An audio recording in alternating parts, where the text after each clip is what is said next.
योगी सरकार द्वारा, मोदी सरकार द्वारा जानबूझकर कराया गया कत्ल है। वही तो बात मैं भी कह रहा हूँ। 30 राउंड गोली चली, यानी 30 गोलियां चली हैं, लेकिन जो 20 पुलिस वाले हैं उनमें से किसी एक ने भी अपनी पिस्टल या अपनी AK-47 तक अपना हाथ पहुंचाने की या पिस्टल को निकालने की कोशिश नहीं की है। 6 महीने में जीतने के बाद 6 महीने में हिंदू राष्ट्र की घोषणा होगी। 2024 से पहले जागो। 2024 के चुनाव में बीजेपी को जड़ से उखाड़ के फेंको। जब निजाम बदलेगा, जब सत्ता बदलेगी, तब क्या करोगे? तब भी लड्डू बांटोगे क्या? भाई यही रामराज अगर चलना है तो भाई हम इस रामराज का विरोध करेंगे, पूरी ताकत से करेंगे और देखें कैसे ये रामराज चलेगा। ये भी बता रहे हैं। आपकी पार्टी का नाम ही जनहित आता है, तो हाल ही में जो घटनाएं हुई हैं, चाहे अतीक अहमद और अशरफ की हत्या हो या अब शाइस्ता का पीछा करना हो, इस पूरी घटनाओं किस तरह से देखते हैं? और साथ में जो मीडिया ट्रायल चल रहा है, नहीं, जो मीडिया ट्रायल चल रहा है, जिस मीडिया की आप बात कर रहे हो, वो तो गोटी मीडिया है, वो तो भांड मीडिया है, वो तो मैं अगर सीधे सीधे शब्दों में कहूँ तो भाजपा की, यूं कहो कि मोदी की दलाली कर रहा है। और क्या कर रहा है? वो तलवे चाट रहा है उनका। तो वो तो उनका एजेंडा है, वो मीडिया नहीं रहा। वो भाजपा का, मोदी सरकार का स्पोक्समैन बन गया, प्रवक्ता बन गया, तो उनके लिए काम कर रहा है, तो उसकी नौकरी कर रहा है, तो उसके लिए काम कर रहा है वो। बात बाकी मीडिया की जिसकी बात कर रहे हो आप लोगों की, मैं समझता हूँ उस पर मीडिया ट्रायल नहीं हो रहा, उसके सच को जानने की कोशिश की जा रही है। और उस हत्याकांड का जो सच है वो बड़ा भयानक है, और उसके माध्यम से पूरे देश की जनता को और एक समाज विशेष को डराने की बड़ी घिनौनी साजिश है। आप कल्पना कीजिए कि उस मामले में सुप्रीम कोर्ट में जो यूपी पुलिस है उसने कहा कि अतीक, अशरफ और इनकी सुरक्षा की जिम्मेदारी हमारी। ठीक इसी तरह से हाई कोर्ट में उन्होंने कहा, और उस सबके बावजूद अत्याधुनिक हथियारों से लैस, यानी AK-47 से लैस 20 सुरक्षाकर्मी, उनके बीच में आके 3 लोग सरेआम कत्ल कर देते हैं। और जब वो कत्ल करते हैं, आप सबने देखा होगा वीडियो, उनको मार के उन पर लगातार गोली चलाने, 30 राउंड गोली चली, यानी 30 गोलियां चली हैं, लेकिन जो 20 पुलिस वाले हैं उनमें से किसी एक ने भी अपनी पिस्टल या अपनी AK-47 तक अपना हाथ पहुंचाने की या पिस्टल को निकालने की कोशिश नहीं की है। पर 3 आके लोग इस तरह से सरेआम मीडिया के सामने कत्ल करते हैं। आप समझ रहे हैं कि उन लोगों ने जैसे बात कही जा रही है कि साहब हमने फेमस होने के लिए क्या किया, उनका है, लोग डरते हैं कहने से। लेकिन मैंने बार बार मीडिया के सामने कहा और आज फिर कह रहा हूं, ये सरकार द्वारा कराया गया, जानबूझकर कराया गया कत्ल है। और ये इसलिए कराया गया क्योंकि सतपाल मलिक साहब ने जिस तरह से पुलवामा कांड को लेकर सवाल उठाए हैं, उससे मोदी पूरे तरह से घेरे में आ गए। सवाल उठने लगे कि भाई पुलवामा कांड तुमने कराया, तुम वहां अपनी मौज मस्ती ले रहे, तुम कैसे, मतलब कैसे हो सकता है कि 4-5 घंटे जिम कॉर्बेट पार्क में प्राइम मिनिस्टर का जो फोन ही ना मिले? संभव है क्या? सर आप कह रहे कत्ल हुआ है, बीजेपी के लोग कह रहे वध हुआ है। वध, हाँ, यही जो भाषा बोल रहे हैं, यही भाषा देश के लिए बड़ी खतरनाक है।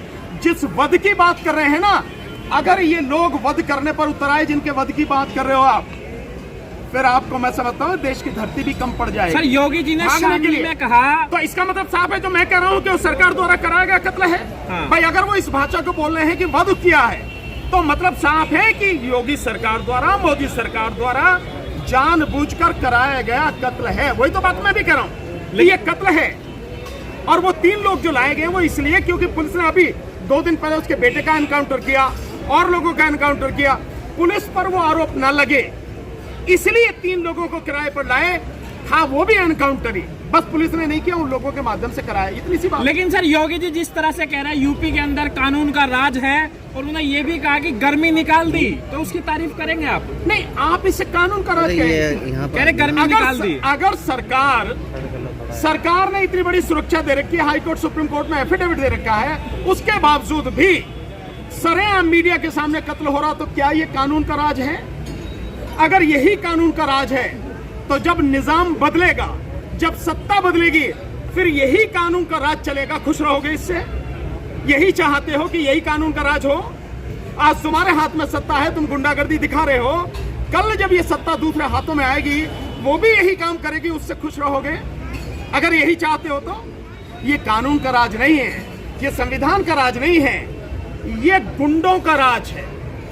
और ये गुंडागर्दी जो चल रही है, ये देश के लिए ही नहीं, सभी के लिए बहुत बहुत दुखदाई होगी। आपको लग रहा है भानु जंगल राज प्रताप जैसी जी स्थिति है? छत्तीसगढ़ में जंगल अभी राज तो इससे बढ़िया अरे भाई राज रुक होता। जाओ कहाँ यार। जंगल राज है भाई? हाँ। ये तो जंगल से भी खतरनाक राज है भाई। हाँ, रामराज्य से रामराज होगा। हाँ, तो रामराज में भैया जैसे शंभू ऋषि को मार दिया राम ने, अगर यही सब कुछ है तो भाई यही रामराज अगर चलना है तो भाई हम इस रामराज का विरोध करेंगे, पूरी ताकत से करेंगे और देखें कैसे ये रामराज चलेगा। ये भी बता रहे, घोषणा कर रहे हैं आपके। जिस तरह से योगी सरकार की जो कार्रवाई है उसको कानून व्यवस्था दुरुस्त बता रहे हैं लोग, तो इससे बहुत सारे लोगों में खुशी है, जश्न मनाया गया है, लड्डू बांटे जा रहे हैं। मैं समझता हूँ, मैंने तो देखा नहीं कहीं इस तरह की कोई बात हुई है, और अगर ऐसी है तो ये बहुत गंभीर स्थिति है कि सरकार द्वारा कराए गए कत्ल पर अगर आप लड्डू बांटेंगे, जश्न बनाएंगे, तो फिर मैं वही कह रहा हूँ कि जब निजाम बदलेगा, जब सत्ता बदलेगी, तब क्या करोगे? तब भी लड्डू बांटोगे क्या?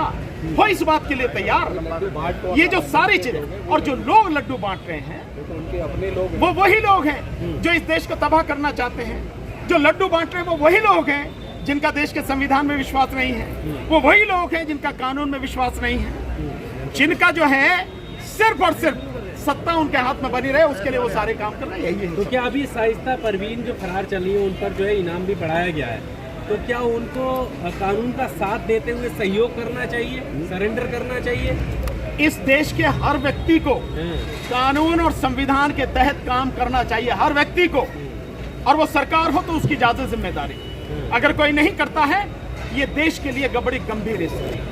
पर जिस तरह की जो कार्रवाई चल रही है उसको लेकर सर आप क्या देखते हैं? क्या इस तरह के भी आरोप लग रहे हैं कि शाइस्ता परवीन मुस्लिम है, इस वजह से उनको ज्यादा निशाने पर लिया जा रहा है? यार, मुसलमानों को दिख नहीं रहा है क्या?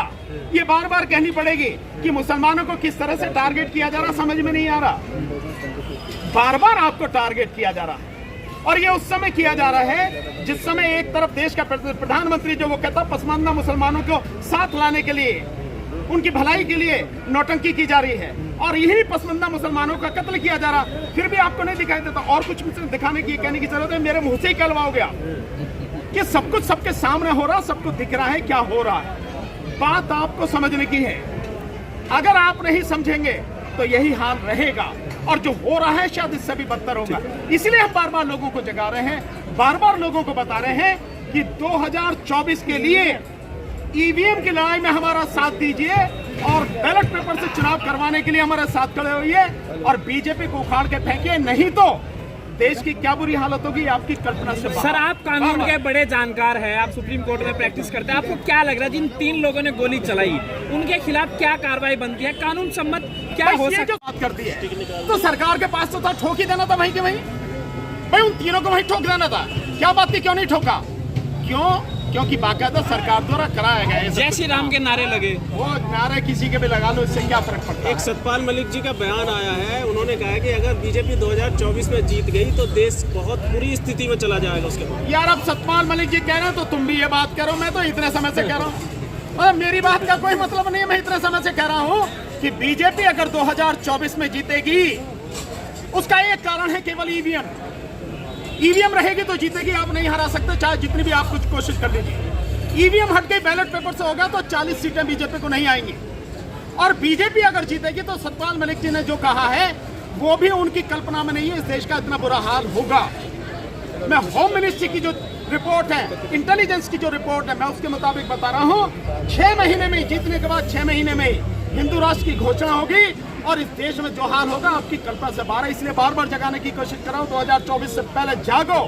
2024 के चुनाव में बीजेपी को जड़ से उखाड़ के फेंको।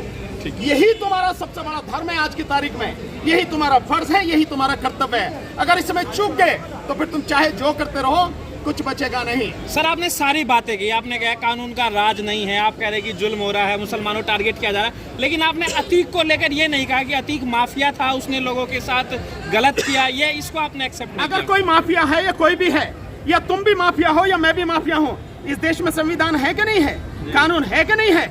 उस आदमी को पुलिस ने पकड़ा, उस आदमी पर मुकदमे चल रहे, कोर्ट ने सजा की, तो काम कोर्ट का है या किसी 4 गुंडे आके करेंगे काम? अगर इस तरह से होगा तो हर कोई हथियार उठा लेगा, और हर कोई हथियार उठा के जिसको चाहेगा उसको ठोक देगा। तो ये कानून का राज चाहते हो? ये कानून का राज नहीं है। देश में संविधान है, कानून है, न्याय व्यवस्था है, उसके अनुसार जिसको जो दंड मिलना है, जिसके खिलाफ जो कार्रवाई होनी है, वो उसका काम है। उनका काम आप हाथ में लेके कैसे करेंगे भाई?